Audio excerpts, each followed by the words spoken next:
নতুন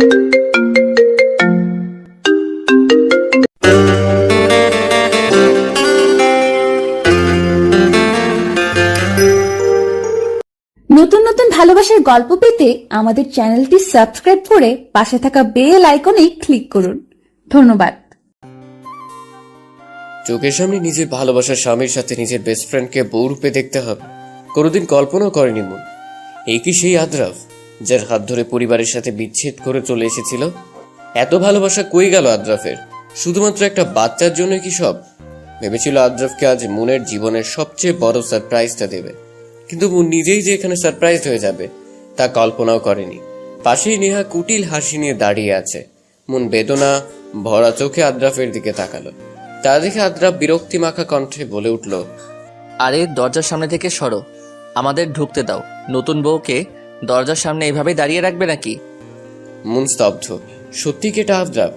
মন কাঁপা কাঁপা কণ্ঠে বলে উঠল, তুমি মজা করছো তাই না আদ্রাফ? আপনাকে বলছি, নিয়মিত রোমান্টিক ভালোবাসার গল্প পেতে আমাদের গল্পের শহর চ্যানেলটি সাবস্ক্রাইব করে পাশে থাকা বেল আইকনটি বাজিয়ে দিন। পাশের রুম থেকে তখন শাশুড়ি মা বেরিয়ে এসে আদ্রাফকে এই রূপে দেখে খুশিতে বাক হারা। ওনার অনেক দিনের ইচ্ছে আজ পূরণ হলো। ছেলের দ্বিতীয় বিয়ে, আর যাকে চেয়েছে বউ রূপে তাকেই পেয়েছে। আর কি বা লাগে? এতদিন পরে আমার পোলাটার একটা সুবুদ্ধি গজাইছে। আসো মা। শাশুড়ি মা নেহাকে উদ্দেশ্য করে ঘরে ঢুকোতে ঢুকোতে বলল, আরে আশ্চর্য, এখানে মজার কি দেখছো তুমি? মন যেন কথা বলতেই ভুলে গেল। দপ করে বসে পড়লো মেঝেতে। আদ্রাফ আর নেহা দুজনেই একসাথে মনকে পেরিয়ে রুমে ঢুকে গেল। আর সেই দিকেই মন কান্না মাখা চোখে তাকিয়ে আছে। কিছুক্ষণ পরেই নেহা রুম থেকে বেরিয়েই বলে উঠল, মন, তুই তোর জিনিসপত্রগুলো অন্য রুমে নিয়ে যা, কারণ এখানে আমার জিনিসপত্রগুলো রাখতে হবে। আর তুই তো আজ থেকে এই রুমে থাকবি না, তাই তোর সব জিনিস অন্য রুমে নিয়ে যাওয়াই ভালো।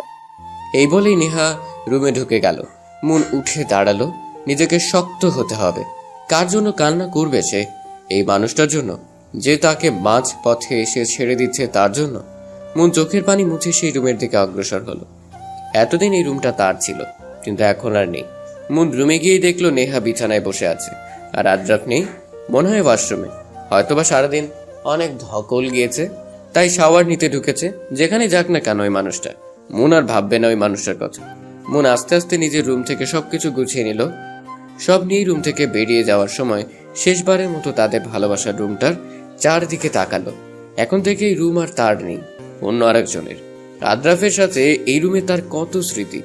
এই তো এই জায়গায় আদ্রাফ প্রতিদিন রাতে এসে তার খোপায় বেলি ফুল গেঁথে দিত। মানুষ কিছুদিনের মধ্যে এভাবে কিভাবে বদলে যেতে পারে? ভাবতেই চোখ দিয়ে পানি গড়িয়ে পড়ল মনের। আর তাকাবে না সেই রুমের দিকে। যতই তাকাবে ততই কষ্ট পাবে মন। তাই জিনিসপত্র নিয়ে বেরিয়ে রুমটা থেকে গেস্ট রুমে চলে গেল মন। গেস্ট রুমে গিয়ে দরজা বন্ধ করে মেঝেতে বসে পড়ল মন। আদ্রাফ তো মনের অবস্থা জানতো, তারপরও মনের সাথে এমন কিভাবে করতে পারলো? আর নেহা বা কেমন? ওকে জানতো না মন এই আদ্রাফের জন্য পরিবারের সাথে বিচ্ছেদ করে চলে এসেছিল? আর জানলেও বা কি, ও তো বান্ধবী ভাবতোই না। আর ও তখন থেকেই আদ্রাফকে পছন্দ করত। ছোট থেকেই আমার পছন্দের জিনিসগুলোর উপর নেহার নজর ছিল। ওর সাথেই থাকতাম প্রায় সময়।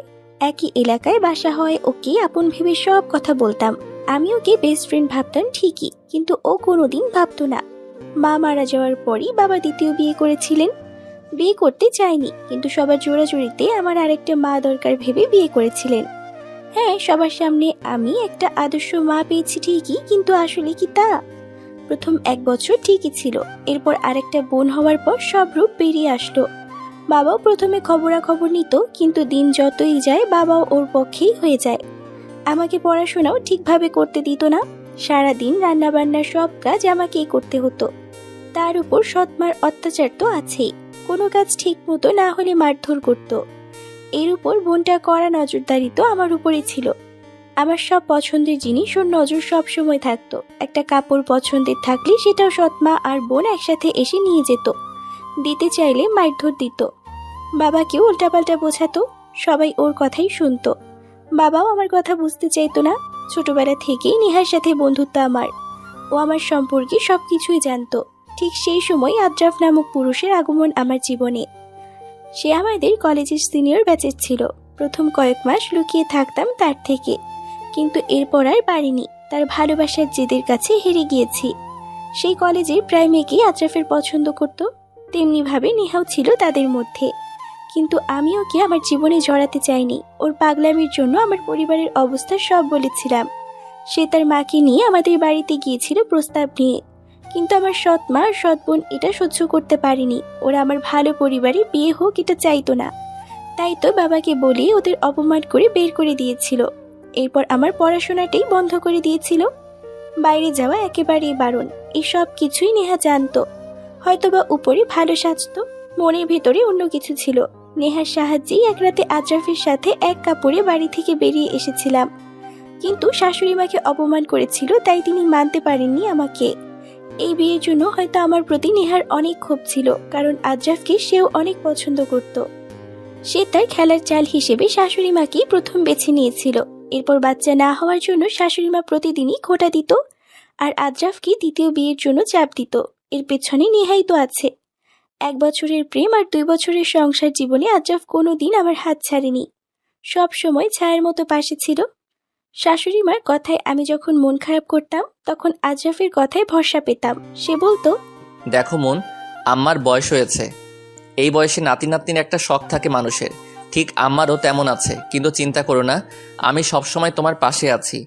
বাচ্চা আল্লাহ যখন চাইবে তখনই দিবেন, কিন্তু ওনারা মুরব্বী মানুষ, এটা বোঝালেও বুঝতে চাইবে না।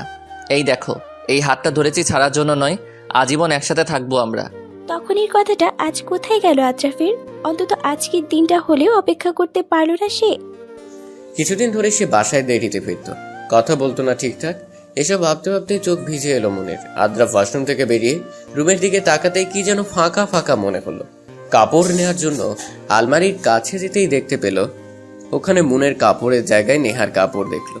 আদ্রাফ নেহাকে উদ্দেশ্য করে বলল, এখানে তো মুনের কাপড় ছিল, ওগুলো কোথায়? আর তুমি বা আমাদের আলমারিতে কাপড় কেন রাখছো? বারে, এখন থেকে তো এটাই আমাদের রুম।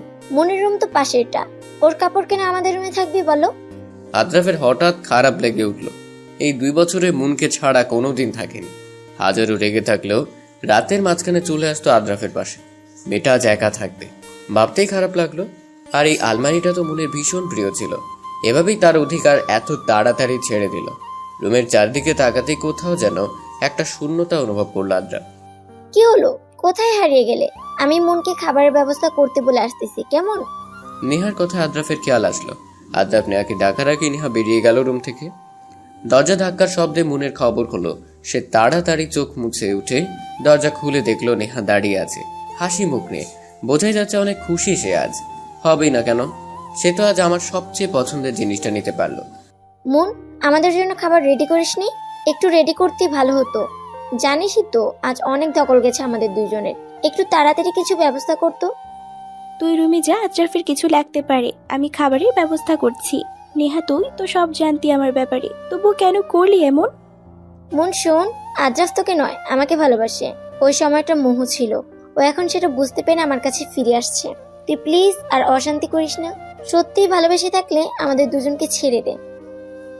বলি নেহা চলে গেল আবার তার রুমে, আর আমি রান্নাঘরে চললাম। আজকের রাতটাই তো আছি এখানে। যাওয়ার আগে আজরাফের খুশির দিনে ওর পছন্দের খাবারটাই না হয় রান্না করি।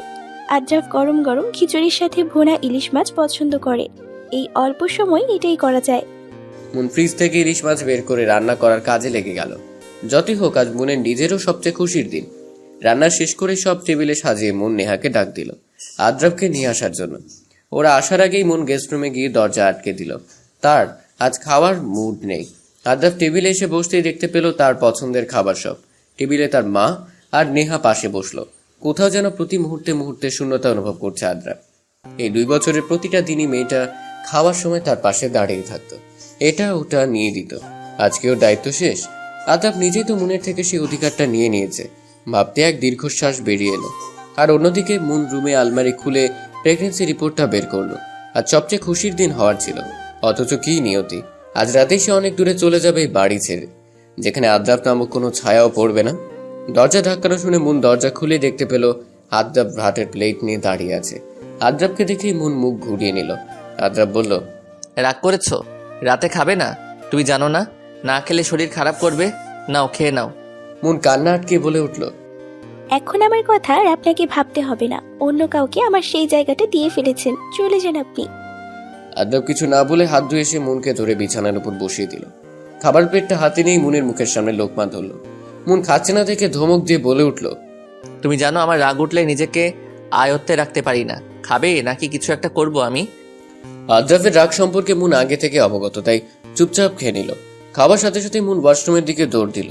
মুনের দৌড়ে যাওয়া দেখে আদ্রাফ তাড়াতাড়ি উঠে দাঁড়ালো। আদ্রাফের হঠাৎ খারাপ লেগে গেল। মেয়েটা কি অসুস্থ? না, ওর তো এরকম প্রায় হয়, হয়তো বা এমনি জোর করে খাওয়ার জন্য হয়েছে। বমি করে এসেই মুন শুয়ে পড়ল। আদ্রাফ সব পরিষ্কার করে এসে মুনের পাশে বসলো। মন তা দেখে অন্য পাশে মুখ ঘুরিয়ে ডাকলো। তা দেখে আদ্রাফ মুচকি এসে বলল, আমার দিকে তাকাতেও এখন ঘৃণা করো, তাই না? আপনি আপনার ডিভোর্স লেটার ঠিক সময় পেয়ে যাবেন।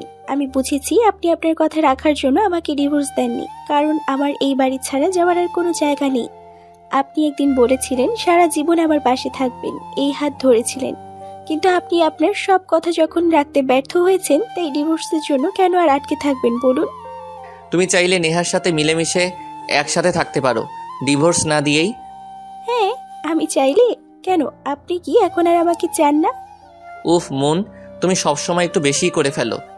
আজকে আপনাদের বিয়ের প্রথম রাত, পাশের রুমে আপনার দ্বিতীয় স্ত্রী আপনার অপেক্ষায় আছে, যান। আদ্রাফ মুনের কথা শুনেই মাথা নিচু করে বেরিয়ে আসতে নিলেই পেছন থেকে মুনের কথায় দাঁড়িয়ে গেল। অভিনন্দন জানানো হয়নি আপনাদের। অভিনন্দন দুজনের জন্য। দোয়া করি সারা জীবন যেন একসাথেই বাঁচতে পারেন। কথা দিয়ে কথা রাখেন। আশা করি সুখে থাকবেন। শুভকামনা রইল। এই বলেই মুন আদ্রাফের মুখোমুখি এসে দরজা বন্ধ করে দিল। আদ্রাফ কিছুক্ষণ মুনের দরজার সামনে দাঁড়িয়ে থেকে তারপর নিজের রুমে চলে গেল। তার হঠাৎ করে ভীষণ খারাপ লেগে উঠল, মনে হচ্ছে যেন কিছু একটা হারিয়ে ফেলতে চলেছে সে। মুনের জন্য ভীষণ খারাপ লাগছে তার।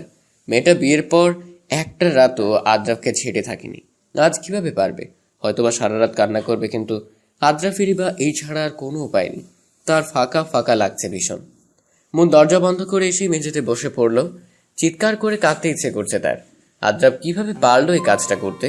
তারই পাশের রুমে হয়তোবা আদ্রাফ এখন অন্য নারীতে নিজের সুখ খুঁজে নিচ্ছে। অন্য নারীতে এটা ভাবতেই সব কান্নারা যেন গলায় এসে আটকে গেল। মন কিভাবে থাকবে আদ্রাফকে ছাড়া? এই দিনটা দেখবে কোনোদিন কল্পনা করেনি মন। আর নেহা কিভাবে পারলো এভাবে বোনের সমান বান্ধবীটা সাজানো গোছানো সংসারটা এক মুহূর্তের মধ্যে শেষ করে দিতে? এসব ভাবতে ভাবতে মুনের চোখ গড়িয়ে 2 ফোঁটা পানি গড়িয়ে পড়লো। মুন চোখ মুছে উঠে দাঁড়ালো। সে আর কাঁদবে না বলে তবুও কান্না চলে আসে। মন উঠে আলমারি খুললো। তার এখন অনেক পথ চলার বাকি আছে। মন নিজের পেটের উপর হাত রেখে বিড়বিড় করে বলে উঠল, তুই চিন্তা করিস না সোনা, তোকে এসবের ছায়ায় পড়তে দিব না। তোকে অনেক দূরে এগিয়ে নিয়ে যাবে তোর এই মা। মায়ের উপর ভরসা রাখ সোনা। বাচ্চার কথা ভাবতে আবারও চোখ দিয়ে পানি গড়িয়ে পড়তে লাগলো। মন আদ্রাফ আর তাদের বিয়ের বাধাই করা ছবিটা হাতে নিল। হাজারো হলেও 3 বছরের ভালোবাসা তাদের। কিভাবে ভুলবে এত সুখের সময়গুলো মন? রুম থেকে জিনিস আনার ফাঁকে এটাও নিয়ে এসেছিল মন। এটাও সাথে করে নিয়ে যাবে সে। প্রেগন্যান্সি রিপোর্টটা রুমের টেবিলের উপর রেখে দিল। এটা আদ্রাফের দেখা উচিত। সবকিছু গুছিয়ে নিয়ে শেষবারের মতো বাড়িটা দেখে নিল। হয়তো বা পাশের রুমেই আদ্রাফ। আচ্ছা, কাল সকালে যখন আদ্রাফ উঠেই মুনকে এই বাড়িতে আর দেখবে না, তখন কি তার খারাপ লাগবে নাকি খুশি হবে? নেহার শাশুড়ি মাও বা কেমন করবে? হয়তো অনেক খুশি হবে, বলবে যাক আপদ নিজে থেকেই বিদায় হলো। মন তার কাপড় আর তাদের বিয়ের ছবিটা বুকে জড়িয়ে নিয়ে বেরিয়ে গেল ওই বাড়ি থেকেই। মাত্রই ভোর ফুটতে শুরু করেছে। রাস্তায় এসেই শেষবারের মতো বাড়িটাকে দেখে নিল সে। মনে পড়ে গেল এই বাড়িতে প্রথম দিনগুলো। কতই না সুখের ছিল সেই দিনগুলি। সবার ব্যবধানে সব হারিয়ে গেল। মন বাড়িটার দিকেই তাকিয়ে বিড়বিড় করে বলে উঠল, ক্ষমা করে দিলাম তোমাকে আদ্রাফ, ক্ষমা করে দিলাম আম্মা, নেহাকেও। আসলে সব পরিস্থিতির চাপে হয়েছে। তোমাকে তো আমি কোনোদিনও ভুল বুঝতে পারবো না, কারণ তুমিই যে আমার একমাত্র প্রথম আর শেষ ভালোবাসা। মন থেকেই দোয়া করি ভালো থেকো আদ্রাফ। আল্লাহর কাছে প্রার্থনা এই জীবনে তোমার সাথে যেন আবার আর দেখাই না হয়। নিজের খেয়াল রেখো আদ্রাফ। কান্না চোখে এসব বলেই মেন রাস্তার দিকে অগ্রসর হলো মন। একদম সকালে একটা বাস যায় এদিকে, এটাও আদ্রাফের কাছ থেকে জানা। মন তাড়াতাড়ি স্টেশনে গিয়ে দেখলো বাসটা আছে, ছাড়বে কিছু সময়ের মধ্যেই। মন উঠেই বাসে বসে পড়লো ওই গাড়িতে। এই প্রথম আদ্রাফকে ছাড়া একা কোথাও পাড়ি দিচ্ছে। এখন তার একমাত্র আশ্রয়স্থল হচ্ছে ঢাকার অদূরে একটা আশ্রম। এটা মনে নিজেরই খোলা। যখন কোনো বাচ্চা হচ্ছে না তখন মন অসহায় বাচ্চাদের জন্য এটা বানিয়েছে। 1 বছরে একটু একটু করে। এটার সম্পূর্ণ ক্রেডিটই আদ্রাফের। সে বিয়ের পর মুনকে ব্যাংক অ্যাকাউন্ট খুলে দিয়েছিল। নিজ দায়িত্বে আদ্রাফ তার মাস বেতন থেকে মুনের অ্যাকাউন্টে টাকা দিত। মুন বারণ করলেও আরো হেসে বলতো, মেয়েদের অনেক কিছু করার ইচ্ছে থাকে, সব কি আর জামাইয়ের থেকে পারমিশন নিয়ে করতে হয় নাকি? তুমিও কিছু একটা করবে এই টাকা দিয়ে, আমার বিশ্বাস। ঠিকই মুন করেছিল এটা। ভেবেছিল বিয়ের 2 বছর বিবাহ বার্ষিকীর পর আদ্রাফকে এখানে এনে সারপ্রাইজ দিবে। আর এতগুলো বাচ্চা যখন আদ্রাফ মুনকে মা বাবা বলে ডাকবে, তখন তাদের আর কোনো কিছুই অপূর্ণ মনে হবে না। এটা ঠিকই করেছিল, কিন্তু আদ্রাফকে আর সারপ্রাইজ দেওয়া হলো না। এখন থেকে ওই আশ্রমেই মুনের বাড়ি। মুন এসব ভাবতে ভাবতেই চলন্ত বাসের জানালা দিয়ে বাইরে তাকিয়ে তার প্রিয় জায়গাটা শেষবারের মতো দেখে নিল। সকালে উঠে আদ্রাফ তার স্বভাব অনুযায়ী তার ডান পাশে তাকালো। তাকিয়ে দেখলো জায়গাটা খালি। প্রতিদিন এই জায়গায় মুনের মুখটা দেখা তার অভ্যেসে পরিণত হয়েছিল। তার হঠাৎ করে বুকটা চিনচিন করে উঠল। ফাঁকা ফাঁকা লাগছিল রুমটা। নেহা এসে আদ্রাফের সামনে হাঁপাতে লাগলো। আদ্রাফকে মন নেই বলতে আদ্রাফ তাড়াতাড়ি করে উঠে সেই রুমে গেল। রুমে গিয়ে টেবিলের উপর চোখ পড়তেই থমকে গেল। আদ্রাফ রিপোর্টটা নিয়ে মেঝেতে ধপ করে বসে পড়ল। খুব বড় কিছু হারিয়ে ফেলছে মনে হচ্ছে আদ্রাফের। মন এভাবেই তাকে ছেড়ে চলে যাবে ভাবেনি আদ্রাফ। হঠাৎ করে বুকটা মোচড় দিয়ে উঠল। সবকিছুই যেন ফাঁকা ফাঁকা লাগছে। মুন এভাবে আদ্রাফকে ফেলে চলে যাবে তা কোনোদিন কল্পনাও করেনি। অবশ্য এটাই তো চেয়েছিল আদ্রাফ, যাতে মন তাকে ঘৃণা করে ফেলে চলে যায়। তবু কি যেন নাই নাই মনে হচ্ছে। মেয়েটা কই গেল? এই জীবনে মেয়েটার তো আপনজন কেউই নেই। মনের সাথে সাথে তার অস্তিত্বকেও হারিয়ে ফেললো আদ্রাফ। এই সময় মেয়েদের পাশে তার সবচেয়ে আপনজন থাকে, কিন্তু কি দুর্ভাগ্য মুনের, মেয়েটার পাশে কেউ নেই, আরো একা হয়ে পড়েছে। মনের কথা ভাবতেই চোখ দিয়ে 2 ফোঁটা পানি গড়িয়ে পড়ল। পুরুষ মানুষের নাকি কাঁদতে নেই, কে বলেছে কথা? কষ্ট পেলে ঠিকই কান্না আসে। আজ তার অস্তিত্বকে সে হারিয়ে ফেললো, কিন্তু এটা ছাড়াও যে আর কোনো উপায় ছিল না আদ্রাফের। সে তো চায়নি মনকে হারাতে। নিয়তি যে বড়ই নিষ্ঠুর। আদ্রাফ রিপোর্ট নিয়ে রুমে গিয়ে দরজা বন্ধ করে দিল। আর ওর যাওয়ার পানে নেহা এক দৃষ্টিতে তাকিয়ে থাকলো। নিয়তি এমন কেন? মনের আশ্রমে পৌঁছাতে পৌঁছাতে প্রায় দুপুর ঘনিয়ে এলো। এই জায়গাটা শহর থেকে একটু দূরেই, একটু নীরবই বলা যায়। মন আশ্রমের গেট দিয়ে ঢুকতেই প্রায় 20-25টা বাচ্চা মুনের দিকে এগিয়ে এলো। বাচ্চাগুলো মুন মা বলে হাঁক ছেড়ে দৌড় জড়িয়ে ধরলো মুনকে। মুনকে একে একে সব বাচ্চা নালিশ দিতে লাগলো। মুনের উর্দু মানে কে কাকে মেরেছে, কে কাকে খেলায় নেয়নি, সব কথা নিয়ে বাচ্চাগুলো মুনকে ঘিরে ধরলো। বাচ্চাগুলো এমনই করে মুন আসলে একদিনে সব নালিশ দিয়ে ফেলবে। ওরা যে মুনকে আর একটা মা হিসেবে মানে। মেহু আশ্রমের বাইরে গেটের দ্বারে মুনকে দেখেই বাচ্চাগুলোকে খাওয়াতে পাঠিয়ে দিল। লিয়া মুনের কাছে ব্যাগ দেখে বলে উঠল, আরে আপু যে, এই অসময়ে তো আপনি আসেন না আপু। আজকে থাকবেন এখানে? ব্যাগ নিয়ে আসছেন যে আপু? হ্যাঁ, আজ থেকে এটাই আমার একমাত্র আশ্রয়স্থল, লিয়া। লিয়া কিছু বুঝতে না পেরে মনের দিকে জিজ্ঞাসু দৃষ্টিতে তাকিয়ে রইল। মন তার চাহনি দেখে বলে উঠল, পরে বলবো সব, এখন আমাকে কি এখানেই দাঁড় করিয়ে রাখবে লিয়া? লিয়া তা শুনে লজ্জায় কুকড়ে গেল। তাড়াতাড়ি মনের কাছ থেকে ব্যাগ নিয়ে বলে উঠল, আসেন আপু। লিয়া মেয়েটার কেউ নেই। ভার্সিটিতে পড়াকালীন মেয়েটার সাথে পরিচয় মনের। বাবা মা কেউই নেই। ছোট থেকে আশ্রমে বড় হয়েছিল। এরপর 2-3টা টিউশন করে একটা হোস্টেলে থাকতো। মন যখন অনার্স ফাইনাল দিবে তখন লিয়া মাত্রই অনার্স ফার্স্ট ইয়ারে অ্যাডমিট হয়েছিল। একই কলেজের হওয়ার সুবাদে আদ্রাফও চিনত লিয়াকে মনের জন্য। আদ্রাফকেও ভীষণ সম্মান করতো লিয়া, ভাইয়ের মতো করে। আর আদ্রাফ বোনের মতো লিয়াকেও স্নেহ করত। তাদের সম্পর্কটা ভাই বোনের মতো অনেক সুন্দর ছিল। তখন থেকে একটু আধটু কথা বলতে বলতে তাদের মধ্যে বোনের মতো একটা সম্পর্ক এসে গিয়েছিল। ভীষণ ভালো মনের মেয়েটা। এরপর মুনের বিয়ে হয়ে যাওয়ার পরও লিয়ার সাথে যোগাযোগ ছিল, কিন্তু আদ্রাফের ব্যস্ততার কারণে লিয়ার সাথে আর যোগাযোগ হয়নি। মুন যখন আশ্রম খুললো তখন লিয়াকে বললো এই ব্যাপারে। লিয়াও রাজি হয়ে গেল। এরপর আশ্রমে দেখাশোনা সব লিয়াই করতো। সেও পড়ালেখার ফাঁকে একটা পার্ট টাইম চাকরি করত। ওখান থেকে কিছু টাকা আশ্রমের বাচ্চাদের জন্য খরচ করত, আর বাকি টাকাগুলো মুনই দিত প্রতি মাসে। লিয়া মুনকে তার ছোট রুমটাতে নিয়ে গিয়ে বসিয়ে বলল, আপু আপনি ফ্রেশ হয়ে নিন, আমি আপনার জন্য খাবার নিয়ে আসি। মুন গিয়ে বিছানার উপরে বসলো। ভাবতে এক অন্যরকম লাগছে মুনের। আদ্রাফকে আর দেখা হবে না। প্রতিদিন আদ্রাফ অফিস থেকে এসে মুনের খোপায় বেলি গুজে দিবে না। আদ্রাফের কাছে আর কোনো কিছুর আবদার করতে পারবে না। আজকের পর প্রতিটা রাতে আদ্রাফকে ছাড়া থাকতে হবে। আজকের পর আর কেউ তার অভিমান ভাঙাতে আসবে না। সে কি আদ্রাফকে কোনোদিন ভুলতে পারবে? তার এখনো মনে হচ্ছে আদ্রাফ তাকে ভালোবাসে, নাহলে কাল রাতে খাবার আনতো না। মুন একটা মলিন হাসি দিয়ে আপন মনে বিড়বিড় করে উঠল, হয়তো এতদিনের মায়া ভুলতে পারিনি। কি হবে তার বাবুর? সে কি তার বাবুকে বাঁচাতে পারবে এই সব কিছু থেকে? এইসব ভাবতে ভাবতেই সব কান্না যেন গলায় এসে আটকে গেল। মাথাটা ভার হয়ে আসছে, গা গুলিয়ে উঠল। সে মুখ চেপে ধরে ওয়াশরুমের দিকে ছুটতে লাগলো। লিয়া খাবার নিয়ে এসে দেখতে পেল মুন ওয়াশরুমের দরজায় হেলান দিয়ে বসে আছে। আর চোখ দিয়ে পানি পড়ছে। মুখটা কেমন জানি ফোলা ফোলা লাগছে। লিয়া দৌড়ে এসে মুনের কাছে এসে বসে পড়ল। আপু, কি হলো আপনার? মুন লিয়ার দিকে তাকিয়ে লিয়াকে জড়িয়ে ধরে ডুকরে কেঁদে উঠল। আমার নিয়তিটা এমন নিষ্ঠুর কেন হলো বোন? মুন লিয়াকে সবকিছু খুলে বলল। সব শুনে লিয়া স্তব্ধ হয়ে গেল। সে ভাবেনি আদ্রাফ এমন। আদ্রাফ কেন এমন করলো মুন আপুর সাথে? তার নিজেরও এখন ভীষণ খারাপ লাগছে মুনের জন্য। সেই দিনটা বাচ্চাদের সাথে হাসি খুশি ভাবে কেটে গেল মুনের। রাতে মুন শোয়ার বিছানা গুছাতেই দেখলো লিয়া মাথা নিচু করে হাত কচলে ওর সামনে এসে দাঁড়ালো। কি লিয়া, শোবে না? আসো। আসলে আপু, হ্যাঁ বলো, কিছু বলতে চাও? আপু, আশ্রমের বাচ্চাদের খাবার প্রায় শেষের পথে। আমি আপনাকে কল করতে চেয়েছিলাম, কিন্তু দেখি আপনি চলে এসেছেন। আর কয়েকদিন হবে খাবারগুলো মাত্র। আপনিও এই অবস্থায়, খারাপ লাগছে ভীষণ। আরে টেনশন করিও না, আপু আছে না। তুমি শুধু এদিকে দেখাশোনা ভালো মতো করো। আমি কালই চাকরির খোঁজে বের হব, সার্টিফিকেট নিয়ে আসছি আমি। কিন্তু আপু, আপনি এই অবস্থায় চাকরি? আরে সমস্যা নেই, দেখি কি হয়। তুমি শুয়ে পড়ো। বাচ্চারা শুয়ে পড়েছে? জি আপু। দুজনেই শোয়ার পরেই মন ওই পাশে ফিরেই কেঁদে উঠল। তার নিয়তিটা এমন হবে ভাবেনি সে। যতই লিয়ার সামনে মেয়েটার টেনশন কমানোর জন্য শক্ত থাকুক না কেন, ভেতরে ভেতরে সে যে গুড়িয়ে যাচ্ছে একদম। কই খুঁজবে সে চাকরি? আর এখন বা কোনো মতে চলে গেলেও 5-6 মাসের সময় কি করবে সে? ঘুম যেন ধরাই দিচ্ছে না এসব ভাবতে ভাবতে। কি করবে সে? কেমন করে এই আশ্রমটা চালিয়ে নেবে মন? চোখ বন্ধ করতেই 2 ফোঁটা পানি গড়িয়ে পড়লো মনের। এইদিকে আদ্রাফ সেই সকালে রুমে ঢুকে দরজা বন্ধ করেছিল, আর খুলেনি।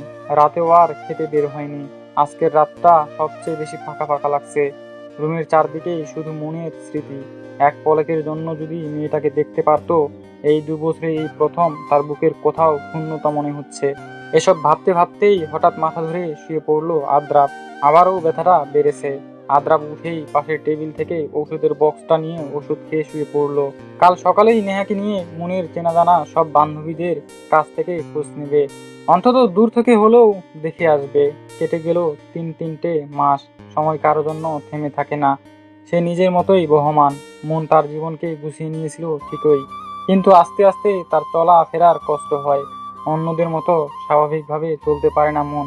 হাঁটতে ফিরতে ভীষণ কষ্ট হয়। সেই দিনের পর থেকেই মন চাকরির খোঁজে বেরিয়েছিল। প্রতিমধ্যে ওকে একা পেয়ে অনেকেই কুপ্রস্তাব দিয়েছিল ঠিকই, কিন্তু মন এসবকে পাত্তা না দিয়ে এগিয়ে চলেছিল। সে জানতো সমাজে থাকতে হলে লড়াই করেই এগিয়ে যেতে হবে। অনেক খোঁজার পর এক অফিসে চাকরি পেয়েছিল। ওইখানের বস বাবার মতো করেই মনকে শ্রদ্ধা করত।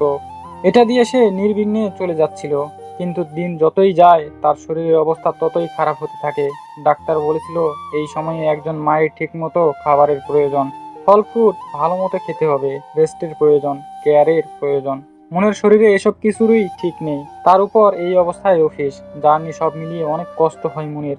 বাচ্চার কন্ডিশনও বেশি ভালো না। এই অবস্থায় রাস্তাঘাটে চলার জন্য বাইরের মানুষের কানা ঘোষা তো আছেই, কিন্তু এর ভিতরেও মনের এসব করতেই হবে, কারণ ওর উপর পুরো একটা আশ্রমের নিষ্পাপ বাচ্চাগুলো নির্ভরশীল। মন চলে যাওয়ার পরের দিনই আদ্রাফ অসুস্থ হয়ে পড়েছিল।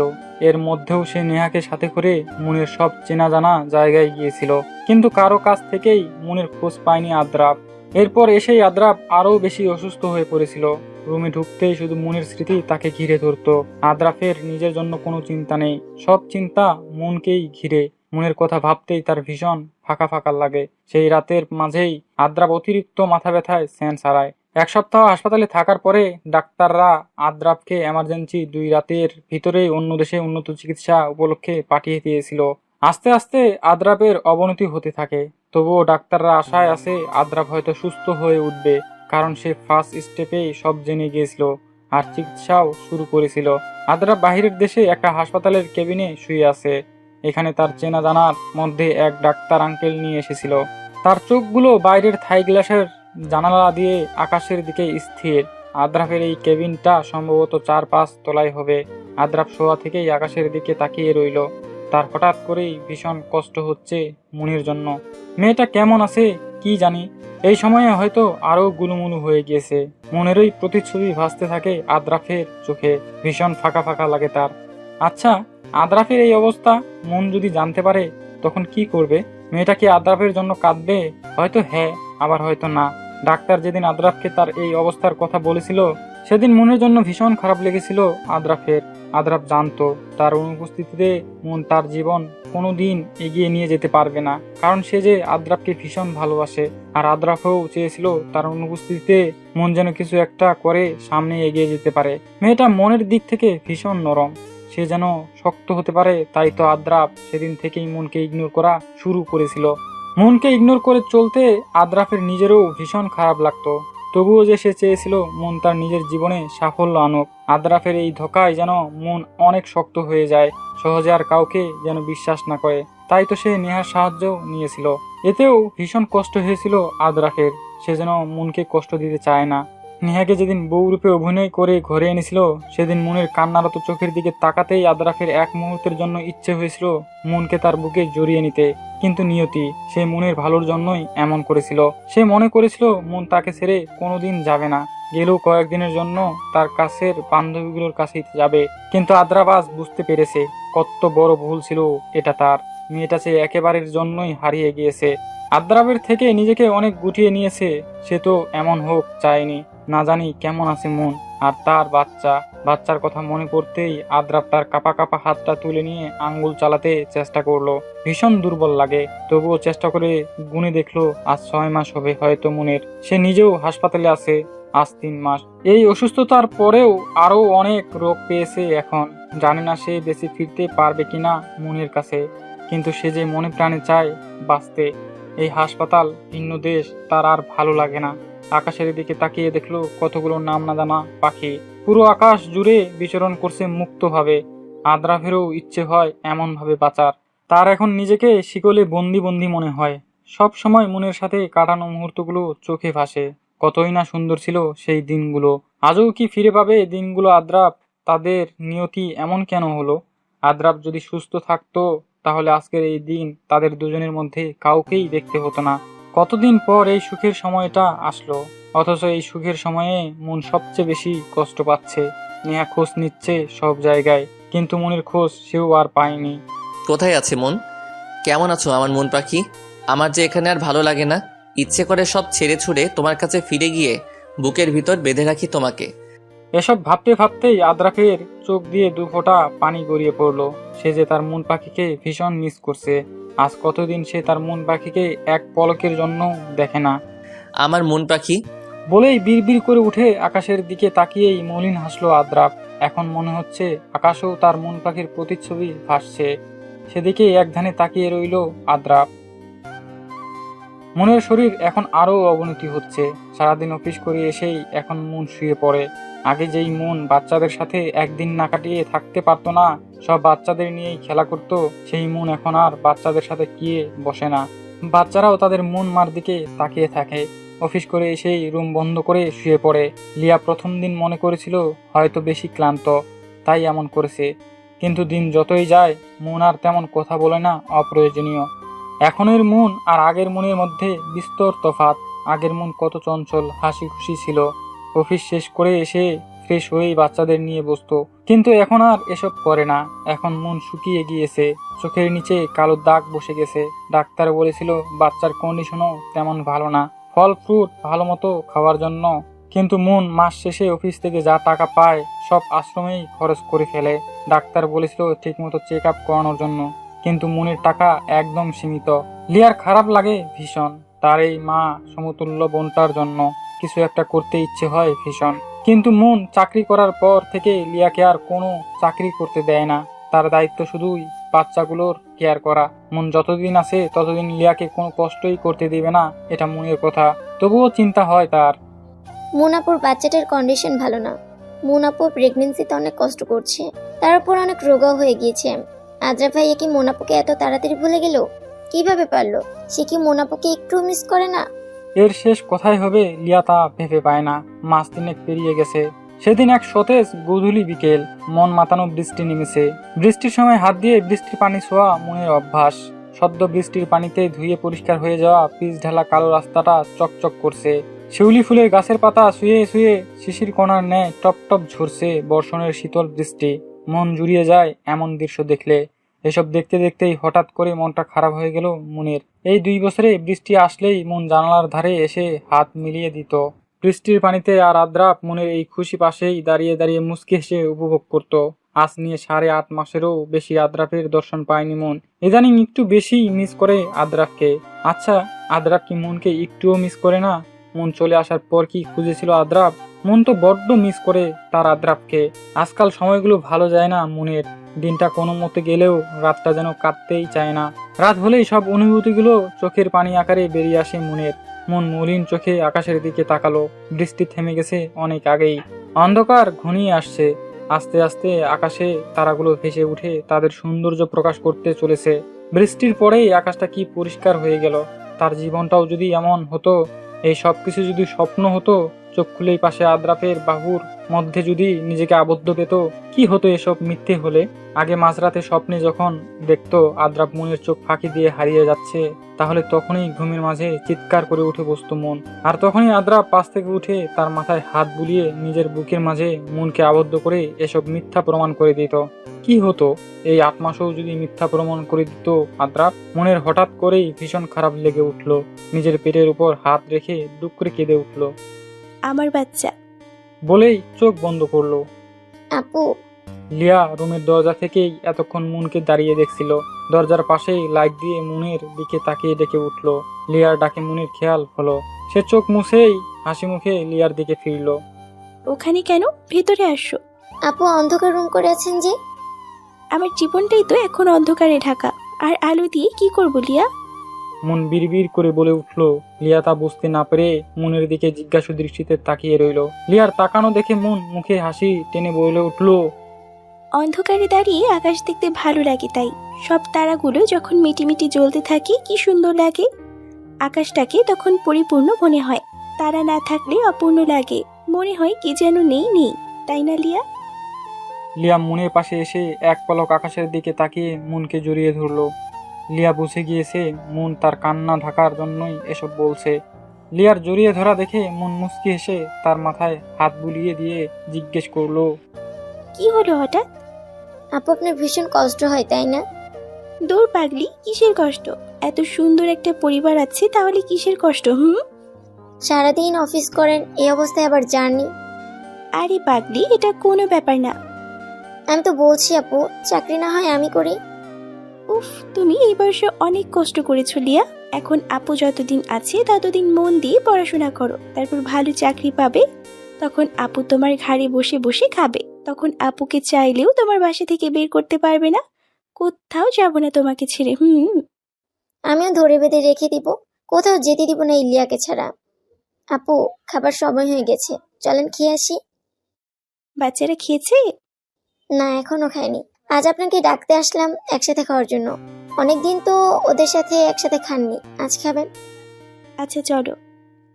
আদ্রাপ এখন মোটামুটি সুস্থ। তার অপারেশন সাকসেসফুল। তবুও ডাক্তার আদ্রাপকে নিয়ে এখনো চিন্তিত।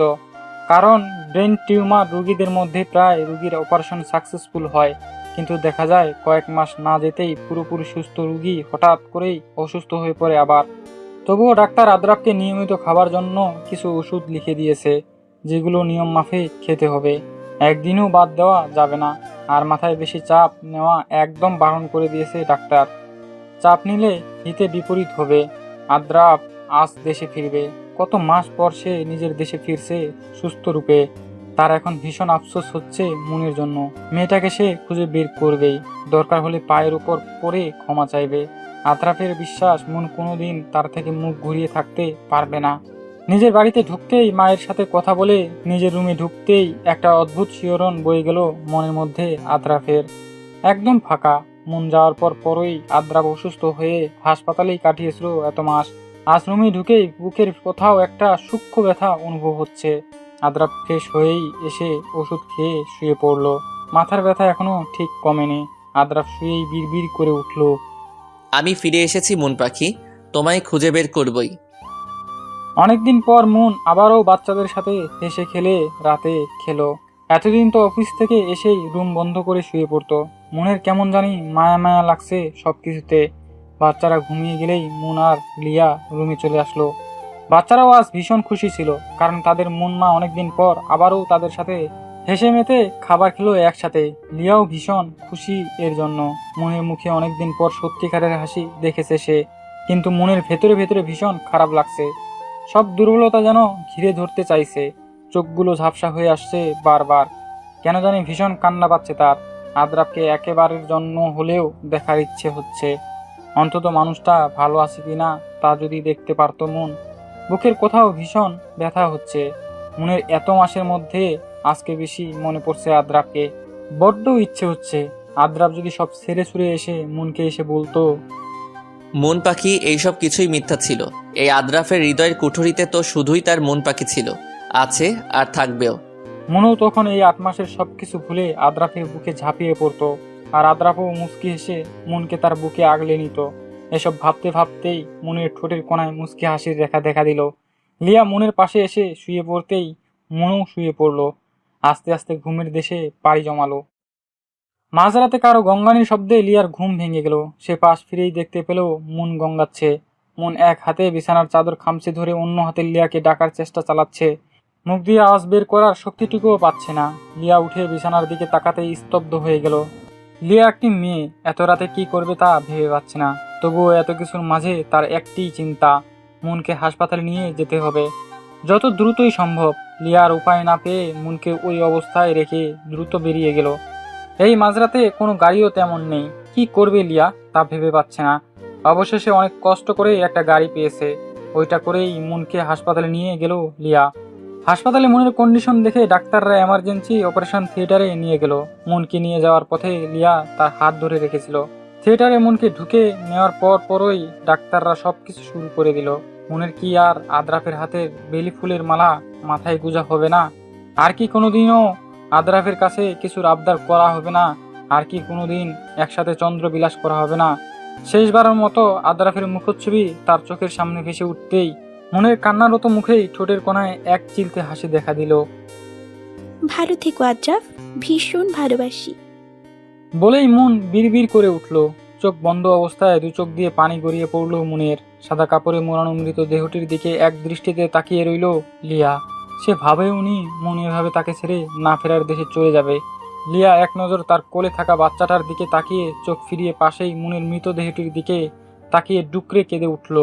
বাচ্চাটি কি সুন্দর করে লিয়ার দিকে তাকিয়ে আছে। আজ যদি মন বেঁচে থাকতো তাহলে এই দিনটা সবচেয়ে বেশি খুশির দিন হতো। মন আর আদ্রাফের চেহারা নিয়েই বাচ্চাটার চেহারা। মনের মেয়ে হয়েছে, মনের ইচ্ছে ছিল তার প্রথম সন্তান যেন মেয়ে হয়। কতই না কষ্ট পেয়ে না ফেরার দেশে চলে গেল মন। মনের কন্ডিশন ভালো না দেখে 8 মাসেই ডাক্তাররা রিস্ক নিয়ে অপারেশন শুরু করে দিয়েছিলেন। ডাক্তার থিয়েটার থেকে বের হয়ে লিয়ার হাতে মেয়েটাকে তুলে দিল। লিয়া মনের কথা জিজ্ঞেস করতেই তার চোখ আটকে গেল।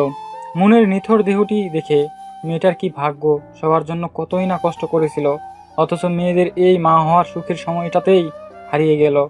এসব ভাবতেই ডুকরে কেঁদে উঠল লিয়া। সকাল হয়ে গিয়েছে অনেক আগেই। অ্যাম্বুলেন্সটি আশ্রমের গেট দিয়ে ঢুকতেই সব বাচ্চারা ছুটে আসলো। মনের দেহটি বের করতেই তারা থমকে গেল। কথা ছিল মন মা তাদের জন্য আরেকটি সঙ্গী আনবেন। তাদের বিশ্বাস করতে কষ্ট হচ্ছে, তাদের মন মা আর কোনোদিন আসবে না, খেলবে না। মনের সব কার্য সম্পন্ন হওয়ার পর লিয়া বাচ্চাটিকে নিয়ে রুমে ঢুকলো।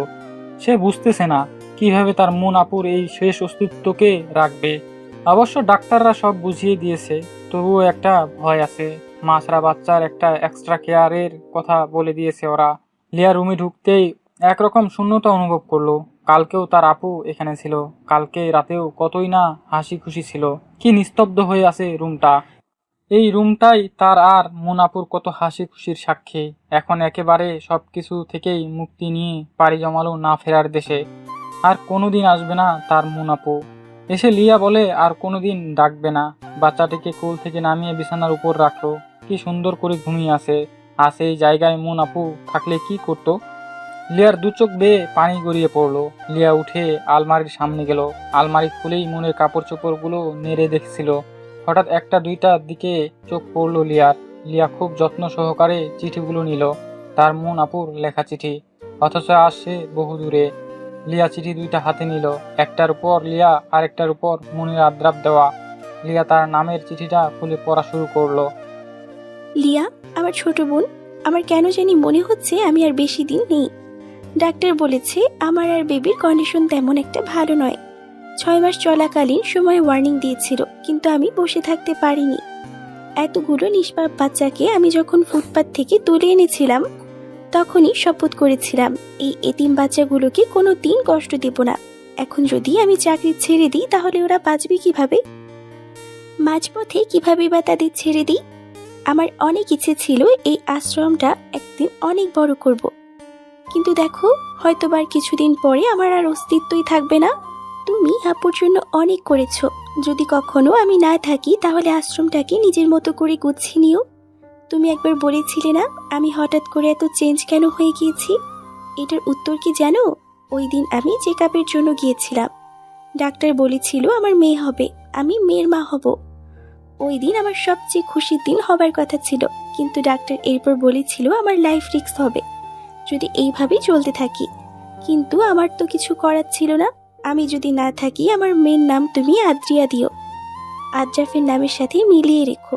যদি কোনো দিন আদ্রাফকে দেখো তাহলে আমি আরেকটা চিঠি রেখে গেছি, ওইটা দিও আর নেহাকে দেখিয়ে বলিও ক্ষমা করে দিয়েছি। সে তো আমাকে ছোট থেকেই বোনের মতো আগলে রেখেছিল, তার উপরই কিভাবে রাগ করে থাকতে পারি? আর আমার একটা অনুরোধ, আমার মেয়েটাকে তুমি আগলে রেখো লিয়া, ভালো থেকেও নিজের খেয়াল রেখো। আশ্রমের বাচ্চাগুলোকে একটু দেখিও, ওদের তো আর আমরা ছাড়া কেউ নেই। আল্লাহ হাফেজ। লিয়া চিঠিটা পড়েই দুঃখ করে কেঁদে উঠল। যাওয়ার সময়ও আমাদের কথাটাই ভেবে গেল আপু, নিজের কথাটা একটুও ভাবলো না। লিয়া বিছানার দিকে এগিয়ে গিয়ে বাচ্চাটির মাথায় হাত বুলিয়ে কান্নারত মুখেই মলিন হেসে বলে উঠল, আদ্রিয়া, মুনাপুর আদ্রিয়া। আদ্রাফ যেখানেই পারে মনকে খুঁজতে থাকে, কিন্তু আফসোস মনের চিহ্নও পায় না কোথাও। অপরাধবোধ প্রতিনিয়ত ঘিরে ধরে তাকে। দিনকাল আর ভালো লাগে না তার। এই সব কিছু থেকে আদ্রাফকে একমাত্র তার মন পাখি বের করতে পারবে। কিন্তু তার মন পাখির খোঁজ কোথায় পাবে সে? তার যে মন পাখিকে ছাড়া চলতে ভীষণ কষ্ট হচ্ছে। ইদানিং মাথা ব্যথাটা আবার উঠে তার। আদ্রাফ ভাবে বেশি চাপের ফলে হয়তো এমন হচ্ছে। আদ্রাফ ঠিক করলো কাল সকালে আবারও যেতে হবে এখানকার হাসপাতালে ডাক্তারটার কাছে। আর কিছু না ভেবে আদ্রাফ ওষুধ খেয়েই শুয়ে পড়লো। আদ্রিয়ার গা কাঁপানো, জ্বর উঠছে। লিয়া কি করবে ভেবে পাচ্ছে না। এত ছোট বাচ্চার এত জ্বর, এমনিতে মাছরা তার উপর এমন জ্বর। লিয়া ওই রাতেই হাসপাতালের উদ্দেশ্যে বেরিয়ে পড়লো। ওখানে গিয়েই আদ্রিয়াকে ডাক্তাররা ভর্তি করিয়ে ফেললো, কারণ অবস্থা খারাপ আদ্রিয়ার। লিয়ার তো ভীষণ কান্না পাচ্ছে, এই ভেবে যে তার মন আপুর অস্তিত্বকে সে ভালোভাবে সামলে রাখতে পারছে না। আদ্রাফ সকালে উঠেই ফ্রেশ হয়ে টেবিলে বসতেই তার মা এসে নাস্তা দিয়ে বলল, যত তাড়াতাড়ি পারিস মনকে ঘরে নিয়ে আয় বাবা, আমার যে আর ভালো লাগে না এই ঘরে, দম বন্ধ বন্ধ লাগে। আদ্রাফ এক দৃষ্টিতে তাকিয়ে তার মাকে হ্যাঁ বোধক সম্মতি জানিয়ে বেরিয়ে পড়লো হাসপাতালে যাওয়ার উদ্দেশ্যে। যেতে যেতেই ভাবে এতদিনে বুঝতে পারলো মা মন কি জিনিস ছিল। আদ্রাফ হাসপাতালে পৌঁছেই গাড়ি পার্ক করে ঢোকার গেটেই লিয়াকে দেখতে পেল। আদ্রাফ দ্রুত হেঁটে লিয়ার কাছাকাছি গিয়ে ডাক দিল। লিয়ার হঠাৎ মনে হলো তার নাম ধরে কেউ ডাকছে, কিন্তু এখানে তো লিয়ার চেনা জানা কেউ নেই। তাই সে ভ্রম ভেবে পা বাড়াতে নিলেই আবারও সেই ডাক। লিয়া পিছন ফিরেই এতদিন পর তার আদ্রাফ ভাইয়াকে দেখে থমকে গেল। মানুষটা অন্যরকম হয়ে গিয়েছে, চোখের নিচে গাঢ় কালো দাগ, চুলগুলো উস্কো খুস্কো, মনে হচ্ছে যেন অনেক দিন দাড়ি কাটেনি। এখন এই জায়গায় মন আপু থাকলে নিশ্চয়ই আদ্রাফ ভাইয়াকে বকা দিয়ে বলতো, এ কি চেহারার হাল করেছো, আগে সব ফিটফাট করে আসো, না হলে আমি আর কথা বলবো না। এই বলেই হয়তোবা মুখটা ঘুরিয়ে নিত। আরে লিয়া, আদ্রাফের পরপর কয়েকবার ডাককে লিয়ার খেয়াল হলো। লিয়া এক নজর আদ্রাফের দিকে তাকিয়ে আবারও পা বাড়াতে নিলে আদ্রাফ তার পথ আটকে ধরলো। কথা বলবে না ভাইয়ার সাথে? আচ্ছা, রাগ করেছো খবর নিতে পারিনি বলে? জানো, এই 2 বছর ভীষণ ব্যস্ত ছিলাম, তাই তো তোমার সাথে একবারও কথা বলতে পারিনি। কিন্তু মন পাখি ঠিকই তোমার খবর বলতো আমায়। হ্যাঁ, এতই ব্যস্ত ছিলেন যে আমার মুনাপুকে ছেড়ে দিলেন। মানে? কিছু না। এই বলেই লিয়া দ্রুত সিঁড়ি বেয়ে উপরে আদ্রিয়াকে যে কেবিনে রেখেছিল ওখানে যাওয়ার উদ্দেশ্যে উঠতে লাগলো। সে এখানে নিচের দোকান থেকে কিছু জিনিস নিতে এসেছিল। এদিকে লিয়ার কথাগুলো আদ্রাফ কিছুই বুঝতে পারছে না। সে প্রথমে মনে করছিল এই 2 বছর লিয়ার খবর নেয়নি বলে সে রাগ করে কথা বলছে না, কিন্তু তা না। আচ্ছা, লিয়া মনের কথা কিভাবে জানে? ও শিট, তার মানে মন লিয়ার সাথেই ছিল। সব জায়গায় মনকে খুঁজলেও লিয়ার কথা আদ্রাফের মাথায় ছিল না। তার মানে এতদিন পর সে তার মন পাখির খবর পাবে, দেখতে পারবে। কতদিন পর তার মন পাখিকে সে কাছে পাবে। এই ভেবেই সে লিয়ার পেছনে দ্রুত পায়ে হাঁটা ধরলো। লিয়া স্তব্ধ। আদ্রিয়াও তাকে এভাবে ছেড়ে চলে যাবে তা সে ভাবেনি। সে আদ্রিয়ার দিকে এক নজর তাকিয়ে দু হাতে মুখ চেপে টুকরে কেঁদে উঠল। কেন হলো এমন? মন আপুর মতো আদ্রিয়াও 2 দিনের মধ্যেই এভাবে ছেড়ে চলে যাবে? পাশেই আদ্রাব দাঁড়িয়ে আছে। সে বুঝতে পারছে না বাচ্চাটি কে। হয়তোবা লিয়ার হতে পারে। আদ্রাফের ভীষণ খারাপ লাগছে। এত ছোট বাচ্চাটি সবাইকে ছেড়ে এভাবেই চলে যাবে। তখন আদ্রাফ কেবিনের সামনে এসেই দেখলো লিয়া বাচ্চাটিকে কোলে নিয়ে কান্না করছে। এরপর খুব দ্রুতই ডাক্তারের কাছে ছুটলো। ডাক্তার কিছু পরীক্ষা নিরীক্ষা করেই দুঃখিত বলে দিল, প্রেগনেন্সি চলাকালীন সময়েও অনেক জার্নি আর অন্যান্যর জন্য বাচ্চাটিরও মায়ের মতো অবস্থা। লিয়া আদ্রিয়াকে কোলে নিয়ে কিছুক্ষণ এক নজর তাকিয়ে রইল আদ্রিয়ার মুখের পানে। নীরবে চোখের পানি বিসর্জন দিচ্ছে সে। কিছু সময় বাদে লিয়া আদ্রাফের সামনে গিয়ে আদ্রিয়াকে আদ্রাফের কোলে তুলে দিল। লিয়া আদ্রিয়ার দিকে তাকিয়েই শান্ত কণ্ঠে বলল, শেষবারের মতো আপনার শেষ অস্তিত্বকে দেখে নিন ভাইয়া। আদ্রাফ বিস্ময়ের চরম পর্যায়ে চলে গেল। সে কোনো মতে কাঁপা কাঁপা কণ্ঠে বলে উঠল, শেষ অস্তিত্ব মানে? মুনাপুর শেষ অস্তিত্ব আদ্রিয়া। আদ্রাফ স্তব্ধ। এটা তার মেয়ে, তারই কলিজার টুকরো, তাদেরই ভালোবাসার টুকরো। তার কলিজার টুকরোটা আর নেই। কি আফসোস। বাবা হয়ে তার কলিজার নিথর দেহ হাতে। আদ্রাফ আদ্রিয়ার ছোট্ট দেহটা বুকে জড়িয়ে ধরে রাখলো। তার ছোট্ট কলিজাটা আর নেই।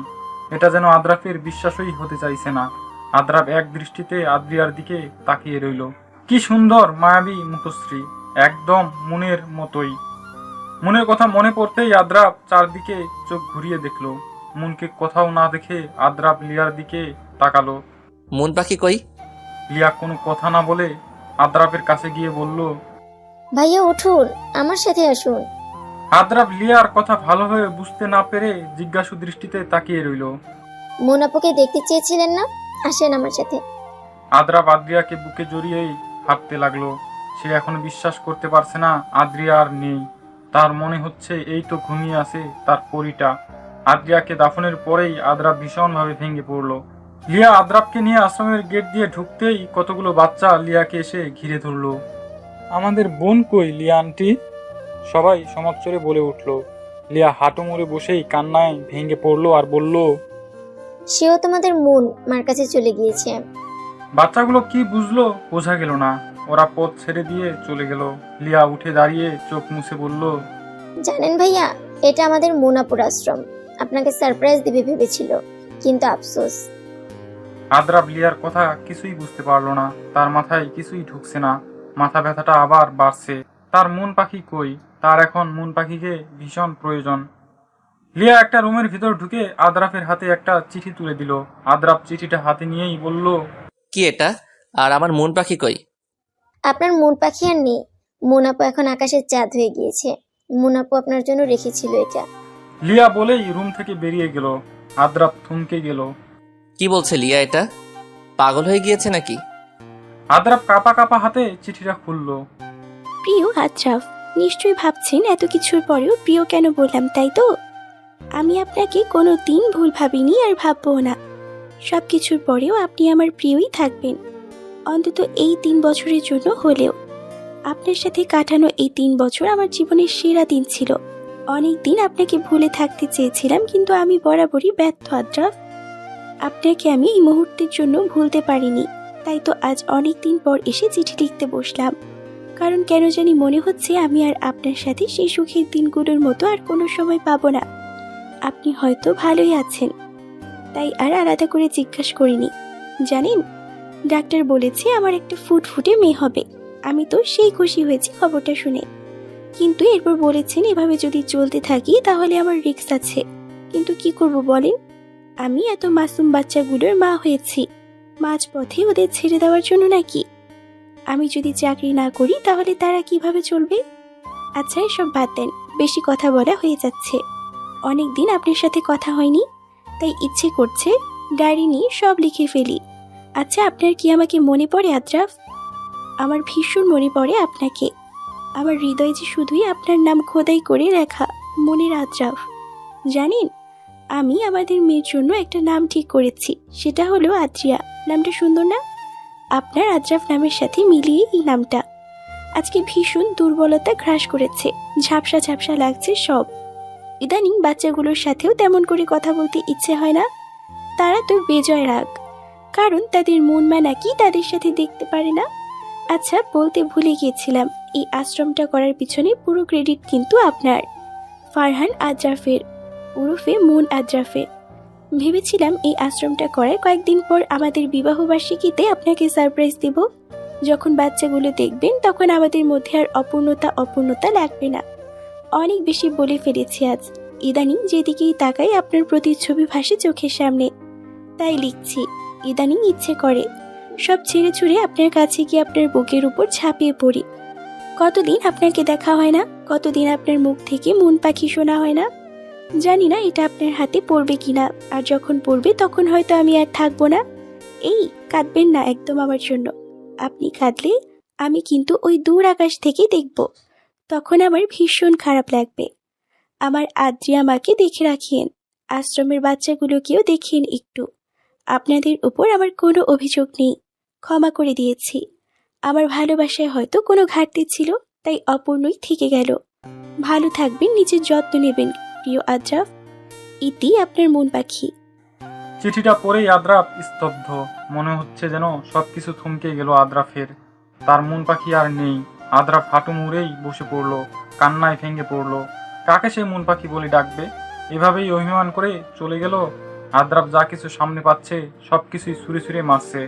তার চাঁদ যে তাকে এভাবে একা করে দিয়ে চলে যাবে তা কোনোদিন কল্পনাও করেনি আদ্রাফ।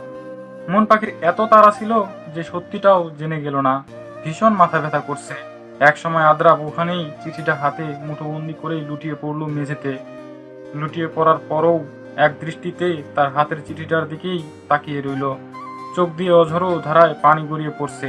একসময় স্থির হয়ে গেল, আঁখি যুগল বন্ধ হয়ে গেল আদ্রাফের। কেটে গেল 1টি বছর। সময় নিজ ধাপেই বহমান, কারো জন্যই থেমে থাকে না। লিয়া দাঁড়িয়ে আছে আদ্রাফ, মুন আর আদ্রিয়ার কবর থেকেই একটু দূরে। সেদিন আদ্রাফ চিঠিটা পড়েই সেন্স হারিয়ে ফেলেছিল। ডাক্তাররা তাকে বেশি চাপ নিতে বারণ করেছিল, কারণ কিছুদিন আগেই তার অপারেশন হয়েছিল। অবস্থা খারাপ দেখে সাথে সাথে হাসপাতালে অ্যাডমিট করা হয়েছিল আদ্রাফকে। সেই রাতেই সে সব ছেড়ে তার মন পাখির কাছে পাড়ি জমায়। এত ভালোবাসা তাদের দুজনের মধ্যে, অথচ কেউ কারোরটা জানতো না। দুজন দুজনকে 2 মেরু থেকেই ভালোবেসে গিয়েছিল। লিয়ার চোখ গড়িয়ে পানি পড়ছে। অদূরেই ওদের কবরের সামনে লিয়ার স্বামী শুভ্র দাঁড়িয়ে জিয়ারত করছে। লিয়ার স্বামী এসে ডাক দিতেই লিয়া ফিরল। শুভ্র মুচকি হেসেই বলল, মুন আপু আর আদ্রাফ ভাইয়ার ভালোবাসা খাঁটি বলেই ওরা একজনের কাছ থেকে আরেকজন আলাদা থাকতে পারেনি। দেখো কি সুন্দর ঘুমিয়ে আছে তিনজনই একসাথে। মুন আদ্রাফ এই দুটো নরনারী ভালোবাসার মানে বুঝিয়ে দিয়ে গিয়েছে। ভালোবাসা হচ্ছে আফসোস, ভালোবাসা হচ্ছে দীর্ঘশ্বাস, ভালোবাসা মানে অপূর্ণতা, ভালোবাসা মানেই মুন আদ্রাফ। সবার ভালোবাসা পূর্ণ পায় না, তেমন মুন আদ্রাফেরটাও পায়নি। হয়তোবা নিয়তি সহায় হয়নি, তাই তো দুজন দু প্রান্ত থেকে এত ভালোবাসার পরেও পূর্ণতা পেল না। সমাপ্ত।